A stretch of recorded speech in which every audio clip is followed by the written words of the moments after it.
maka tidak akan kekal di surga, tak akan kekal di neraka.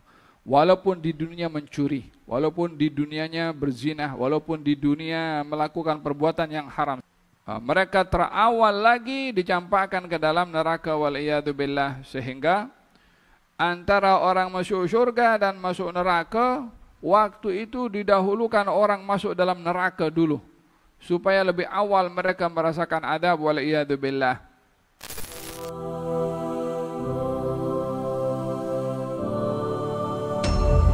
Qal, katanya idza kana yaumul qiyamah adzana muadzinun, bila hari kiamat sudah dikumandangkan, apa sudah terjadi, akan disuruh kepada semua makhluk baik jin atau manusia.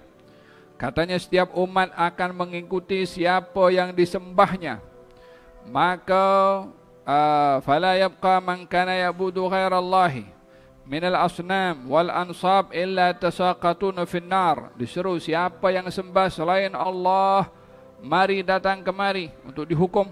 Maka datanglah semua yang menyembah berhala, yang menyembah batu, walhasil yang menyembah selain Allah subhanahu wa ta'ala.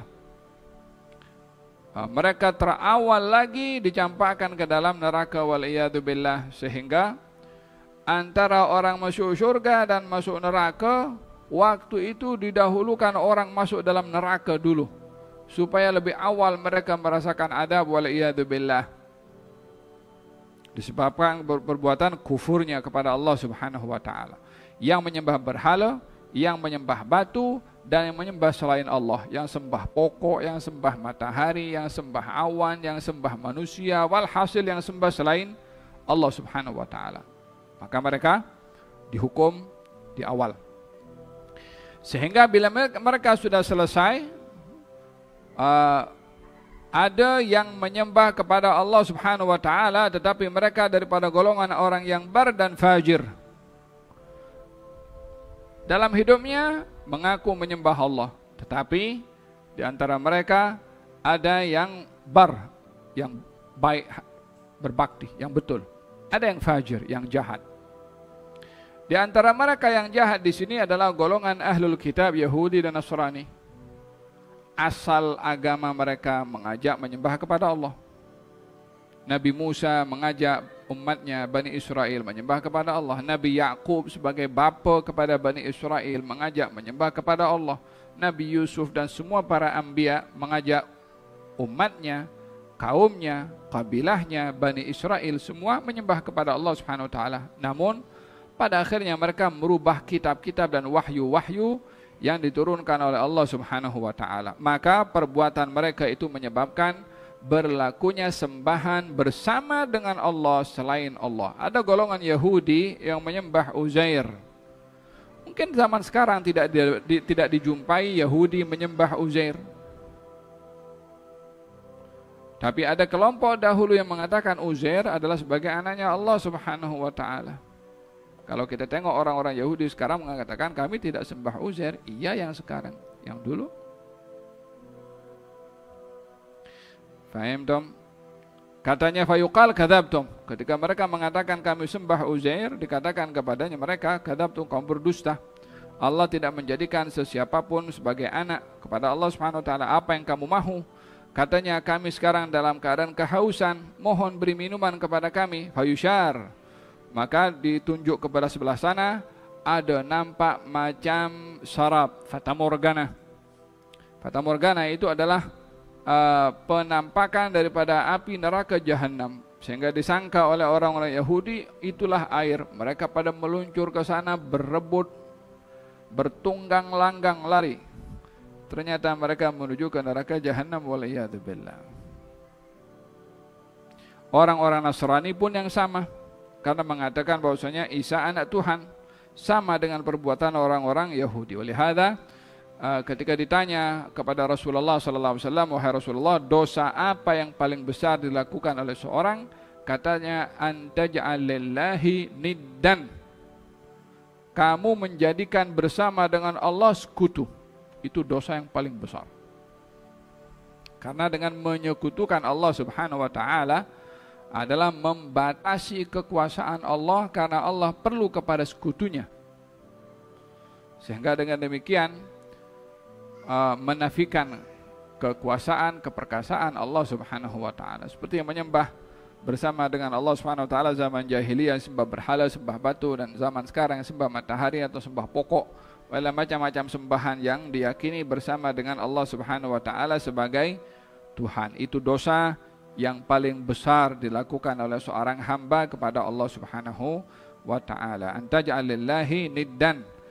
Oleh sebab yang demikian, di antara dosa yang besar juga dalam amalan manusia bila memaksudkan dalam ibadahnya bersama dengan Allah selain Allah. Seperti dosa menyekutukan Allah dalam ketuhanan, dosa juga menyekutukan Allah dalam amal ibadah. Menyekutukan Allah dalam amal ibadah dinamakan riya. Bersedekah, apa tujuannya? Untuk dipuji. Padahal sedekah itu untuk Allah Subhanahu wa taala. Pergi haji atau umrah, apa tujuannya? Untuk mendapat gelaran haji. Padahal haji dan umrah adalah untuk Allah Subhanahu wa taala. Amal ibadah yang diperintahkan untuk Allah, bila dimaksudkan bersama dengan Allah selain daripada Allah, itu namanya riya. Ini juga bahagian daripada dosa yang muhbitat. Dosa muhbitat, dosa yang menggugurkan amal perbuatan ibadah yang dia lakukan. Tak ada gunanya amal ibadah jika diiringi dengan ar-riya. Nah, lalu setelah mereka selesai Yahudi dan Nasrani, barulah kepada orang-orang yang beriman kepada Allah Subhanahu wa taala, walaupun keimanan mereka tidak sama satu dengan yang lain. Mereka itulah yang akan diberi balasan yang baik oleh Allah Subhanahu wa taala. Fayaquluna la nusyrik billahi syai'an.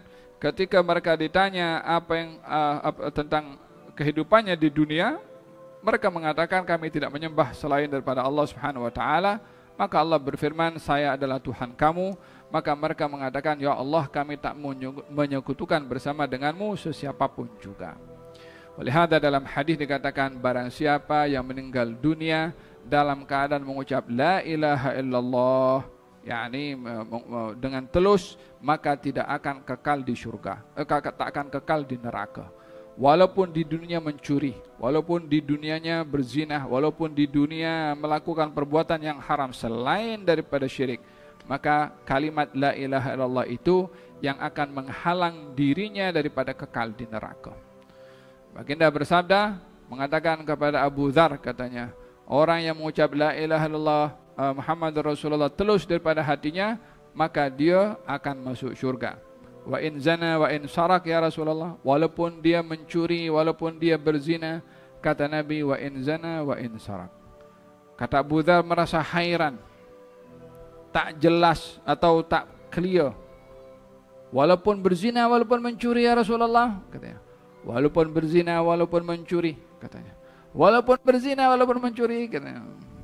Walaupun berzina, walaupun mencuri, walaupun minum khamar, walaupun Abu Dzar tak suka. Kekuatan la ilaha illallah. Faham tak?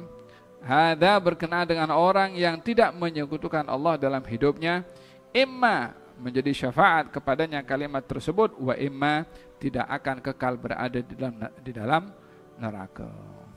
Gerak.